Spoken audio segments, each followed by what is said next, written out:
Generals, let's move fast. Great big chances coming fast. This is war. Go, go, go. Plenty of money to be made. Plenty of money to be made. Vietnam. It's 1, 2, 3. What are we fighting for? Let's get on to the end. Let's go to Vietnam. Oh, look through the gates.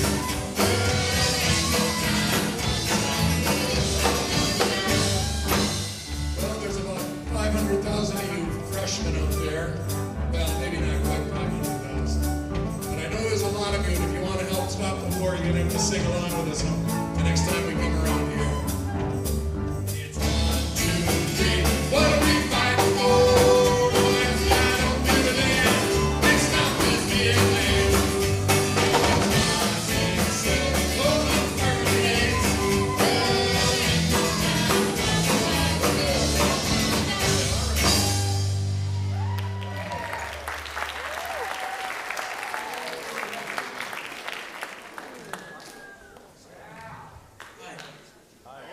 Hi, David. The first massive student protest erupted at the University of California in Berkeley in 1964.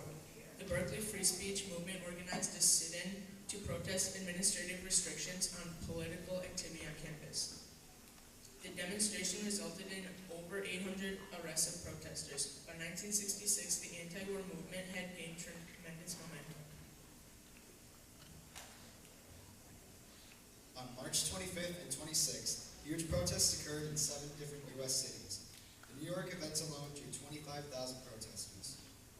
By October of 1967, a demonstration by the National Mobilization Against the War drew nearly 100,000 protesters to Washington, where 647 were arrested attempting to exercise the Pentagon.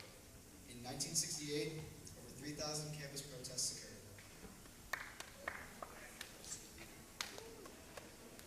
Fueled by the elimination of the college deferment, which had allowed young men who were enrolled in college to escape being drafted into military service, college campuses across the country became hotbeds of war protest. Organizations like Students for Democratic Society and the Youth International Party, or YIPPIes, and the Underground Weathermen took hold of dynamic leaders like Jerry Rubin, Abby Hoffman, Phil Berrigan, and even Dr. Benjamin Spock, traveled the country brashly criticizing the U.S. government and demanding the immediate withdrawal from Vietnam. On most campuses, students responded with a variety of demonstrations, such as rallies, marches, speeches, sit-ins, draft card burnings, the takeover of administrative buildings, and all-out strikes, refusing to go to class and other student-sponsored activities. No campus in the country was more active and violent in its opposition to the war than the University of Wisconsin right here in Madison. Clashes between student activists and police and National Guardsmen were a frequent occurrence. As the police and the National Guard used increased force, riot gear, tear gas, and nightclubs to break up protests, many students abandoned the ideals of peace and love and retaliated with anger and aggression. Storefronts on State Street were often targets of vandalism. Hey, you guys, just get out of here. Hey, give me the microphone. No. Give me the microphone. You have to listen to what we have to say. Give me that microphone. A second here. Let's just everybody slow down and calm down for a moment.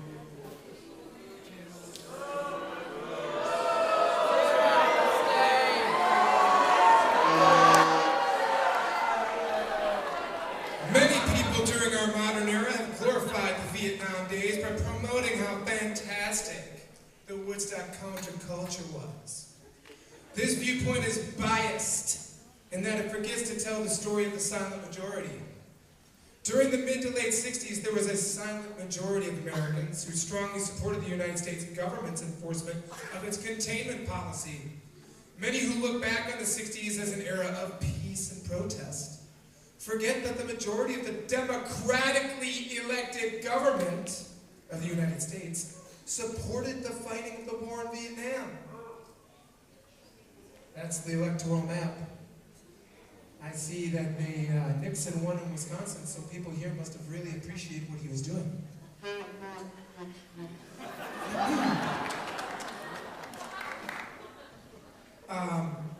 So for example, they also forget several other key factors that made the silent majority worried that the war in Vietnam was serious enough to send our military in to contain communism. For example, Joseph Stalin shut down Eastern Europe, enacting an Iron Curtain. He actually had shut down the road to Berlin, forcing a standoff between the East and West over Germany's future. In 1949, a communist revolution under Chairman Mao Zedong was successful at deposing our ally Chiang Kai-shek and ending our friendly alliance with China. In 1950, the North Koreans invaded South Korea, causing the United States to become involved with containing the spread of communism there. And in the late 50s, Cuba, under Fidel Castro, had a communist revolution, causing many of the United States to fear that we were in danger just off of our coasts, 90 miles away. There was a true threat to the majority of Americans who supported our military efforts in Vietnam. The communists had proven over the late 40s, 50s, and 60s that they were indeed interested in growing their influence. And the counter-war movement failed to recognize the real threat. And that 58,000 Americans lost their lives trying to protect the world from falling dominoes that indeed could have reached our shores, as the case in Cuba proved. They were only 90 miles away. Finally, Richard Nixon, who coined the term silent majority as the people who elected him in 1968, attempted to end the war. First, he drew down the number of U.S. forces in Vietnam in an attempt to turn over the fighting to the Southern Vietnamese Army, known as Vietnamization. Secondly, he tried to win in Vietnam by invading Cambodia in the late 60s in 1969 and 70 in order to cut off the supplies along the Ho Chi Minh Trail. This outraged many in the counterculture because their view he was expanding the war. However, in the view of the silent majority, he was attempting to cut off the supplies that were allowing the communists to win the war in Vietnam. In the end, Nixon's plan of Vietnamization to turn the war over to the Southern Vietnamese and cut off their supplies from the Viet Cong were unsuccessful. The Northern Vietnamese Army and the Viet Cong proved to be too strong, and the Northern Vietnamese Army and the Viet Cong proved to be a strong enough adversary, and the United States would eventually have to withdraw from Vietnam in defeat.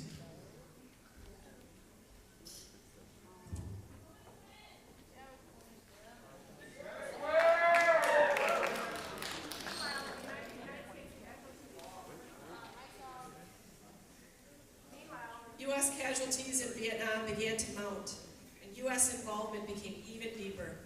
Nightly news reports chronicled atrocities and body counts and hard-to-understand strategy and rationales. The generation gap widened.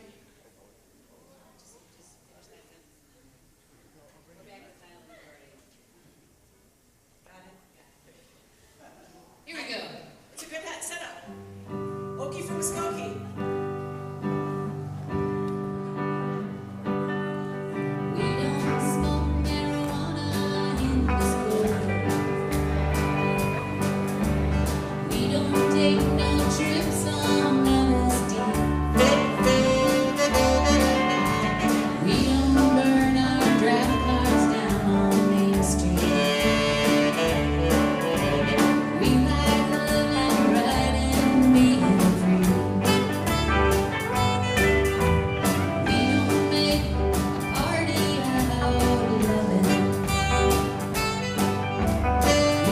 Holding hands and pitching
U.S. involvement became even deeper. Nightly news reports chronicled atrocities and body counts and hard-to-understand strategy and rationales. The generation gap widened more in 1968 with the assassination of first Martin Luther King Jr. and then Bobby Kennedy. With Bobby Kennedy's death, the Democratic Party was left torn apart on civil rights issues and the Vietnam War. Thousands of protesters converged on Chicago in the summer of 1968, the site of the Democratic National Convention. Chicago's Mayor Daley erected fences and barbed wire around the convention center, and he ordered police to clear out demonstrators. The confrontation that ensued exploded into a melee of tear gas, clubs, and stampeding protesters. As news cameras rolled, recording the violence used to break up the demonstration, protesters chanted, "The whole world is watching."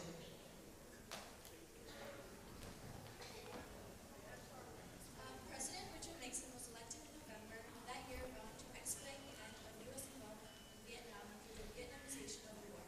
In other words, increasing the role of the South Vietnamese army.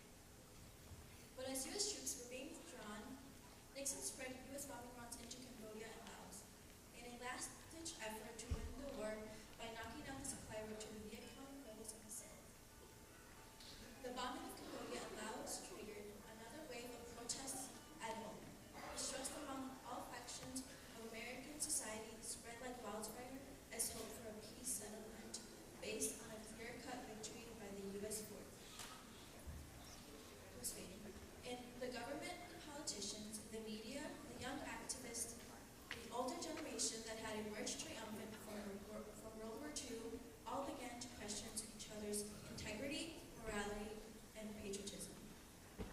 The optimism and idealism of the Woodstock generation had turned to bitterness, anger, mistrust, and hatred.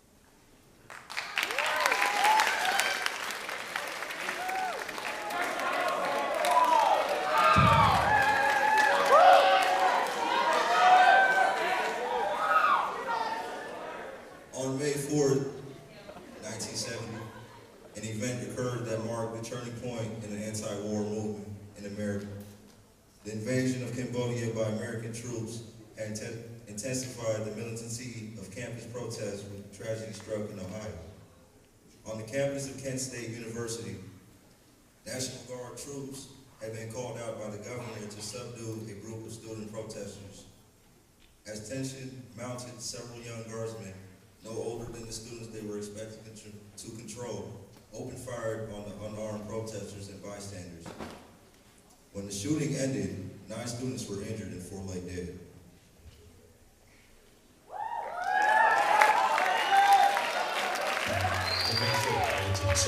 The Kent State Massacre began as one among hundreds of protests taking place on college campuses around the country that weekend, sparked by President Nixon's televised announcement to widen the Vietnam War by launching airstrikes inside the borders of neutral Cambodia. Fully armed but inexperienced National Guard units were put into service to quell the demonstrations.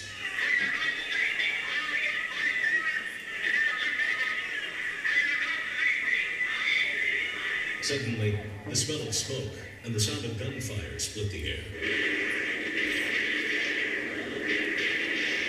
A local reporter witnessed the whole tragic event. At the request of the Portage County prosecutor, an injunction has been imposed by County Judge Albert Terrace, barring all persons from the KSU campus except those specifically authorized by the Ohio National Guard. The injunction requires all students living on campus to depart as soon as possible and at the latest by 12 noon tomorrow. At this point, the majority of students have left the campus and many are awaiting rides from parents and friends. The injunction has been imposed as a result of this weekend's campus disorders. This afternoon, 4 persons, including 2 women, were shot and killed on the campus during renewed demonstrations involving hundreds of students. Members of the National Guard units at Kent State had fired loaded weapons without warning into crowds of anti-war protesters.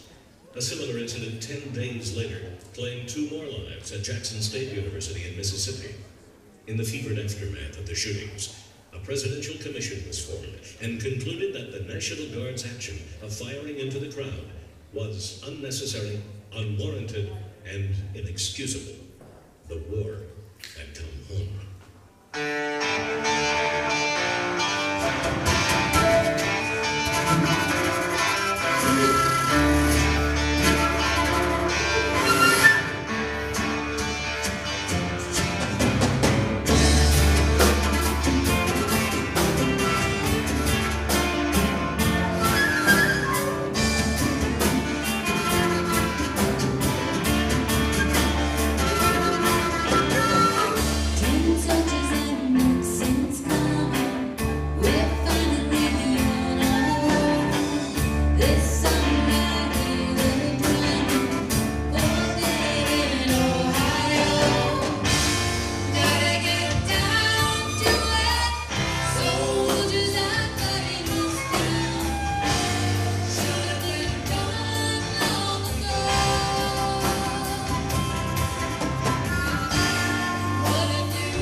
intensity of the conflict reached its peak in Madison on August 24th of 1970, when 4 students, Carlton and Dwight Armstrong, David Fine and Leo Burt, bombed Sterling Hall, which housed the Army Math Research Center. Although the explosion occurred in the middle of the night, presumably to avoid hurting anyone, the building was destroyed along with highly valued work and materials of several university researchers. And tragically, one late-night researcher, Robert Fosnet, was also killed in the blast.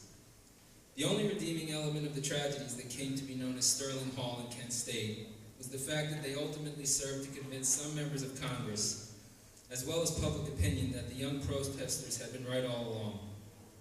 The Vietnam War was wrong and had to be stopped. Not only were innocent young men being killed for a very obscure cause, but also the fabric of American society was being torn asunder at home.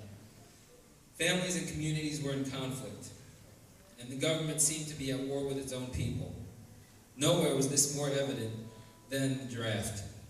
The power of the government to control the lives of young men wreaked havoc in many lives. Teenage boys watched in fear as a televised lottery decided whether or not they would be forced to put their hopes and dreams on hold and take up an M16 in a war they neither understood nor supported. Some resigned themselves to their tour of duty, while others chose to fight the system. Some young men argued for, and in rare cases were granted deferments based on physical and mental health, or on religious and philosophical beliefs. The most famous of these was Cassius Clay, the popular boxing champ, who had converted to the Muslim religion, changing his name to Muhammad Ali, thus arguing that his religious beliefs prevented him from fighting in the war. There are those who would always suspect that it was just a ploy to dodge the draft. And then there were some with less clout, pardon the pun, who, to avoid going to war, simply chose to leave their homeland and the people they loved to live secretly in a foreign country. Jesse Winchester, a bright young singer and songwriter of the time, chose this route.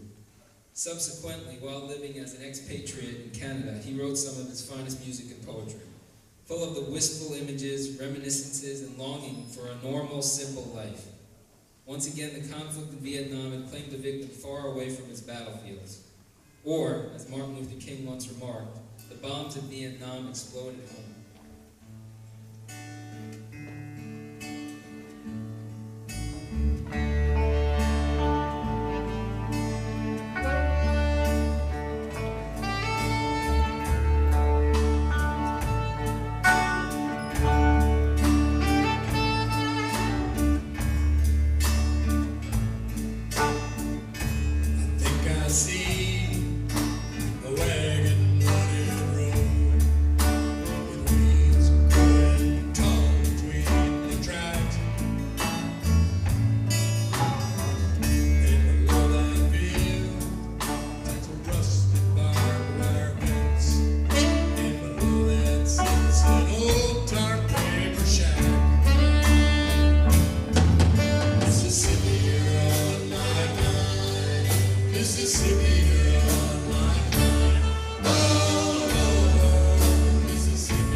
time of amazing technological and social advances, a time of bold new voices, offering vision to young people eager for change.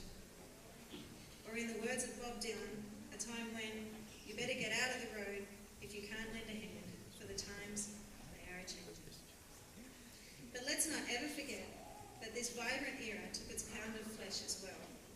4 young and passionate leaders were murdered in their prime by their own countrymen. John Kennedy, Malcolm X, Martin Luther King Jr., and Robert Kennedy. Other important alternative voices, Jerry Rubin, Stokely Carmichael, Abby Hoffman, Angela Davis, were either silenced or driven underground. And some of the brightest stars in the rock and roll galaxy were done in by their own pursuit of the new artistic expression and the excess that went in with it. Jimi Hendrix, Janis Joplin, Jim Morrison, to name but a few. And of course, there were the dead, wounded, and missing in Vietnam, along those who made it home, only to be greeted with apathy, mistrust, or even worse, anger and rejection, because they dared to participate in the war. By the early 70s, the United States had done some serious growing up, since she welcomed home the victorious boys from World War II. Through the scars and the strife and the turmoil, we emerged as a nation that was able to take a hard look at itself and acknowledge its mistakes and learn from them. And never has America's most prized possession, the right to free speech and expression, been so valuable. The music of the era was also born out of the long-standing belief that if you have something to say and you say it with feeling, then someone is bound to want to listen. Or to put it in another way, rock and roll will never die.